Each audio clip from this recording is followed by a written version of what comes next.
Hello. Hello. What is your name? I'm Juhan. My name is Franklin. My name is Sili. My name is Daisy. My name is Bizun. What you usually do to make you awake when you're tired? Coffee? Drinking coffee. Drink coffee. Drink coffee.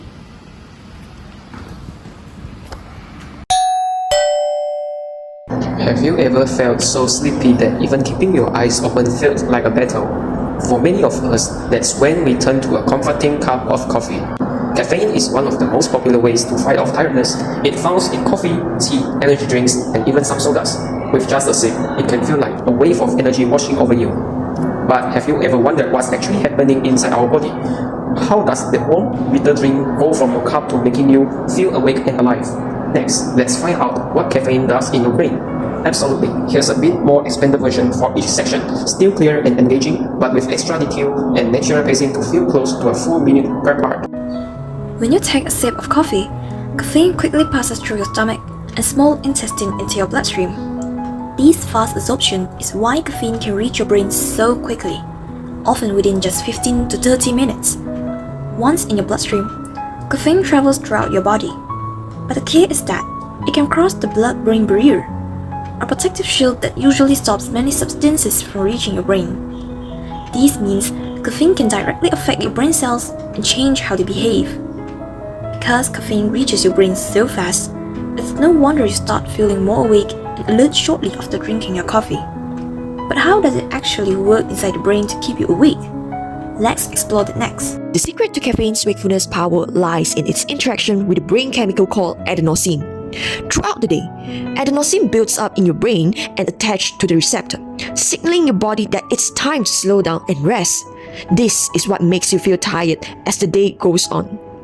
Caffeine is similar in structure to adenosine, so it fits into this same receptor but doesn't activate them. Instead, it blocks them, like putting a cap on a bottle so the real message can get through.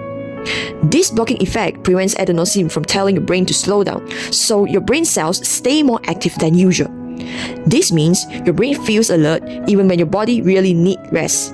It's like caffeine is tricking your brain into staying awake. But caffeine's effect do not stop with blocking adenosine. By keeping those receptors busy, caffeine causes your brain to release more stimulating chemicals, especially dopamine and norepinephrine. Dopamine is often called the feel-good chemical because it helps improve your mood and motivation. Norepinephrine helps increase alertness and focus, preparing your body and mind to respond quickly. So, after you drink coffee, you do not just feel less tired. You often feel happier, more motivated, and ready to take on challenge. This combination of increased energy and improved mood is why so many people rely on caffeine to get through the day. The effects of caffeine usually kick in within 15 minutes to half an hour after drinking.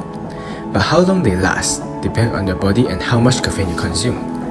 Caffeine has a half-life of about 5 hours, meaning half of the caffeine is still active in your body 5 hours after consuming. This is why if you have a coffee in the late afternoon or evening, it can interfere with your ability to fall asleep later. Everyone processes caffeine differently. Some people feel energized for hours, while others may feel jittery or anxious with too much. So, it's important to pay attention to your own body and adjust your caffeine intake to balance alertness during the night with good quality sleep at night.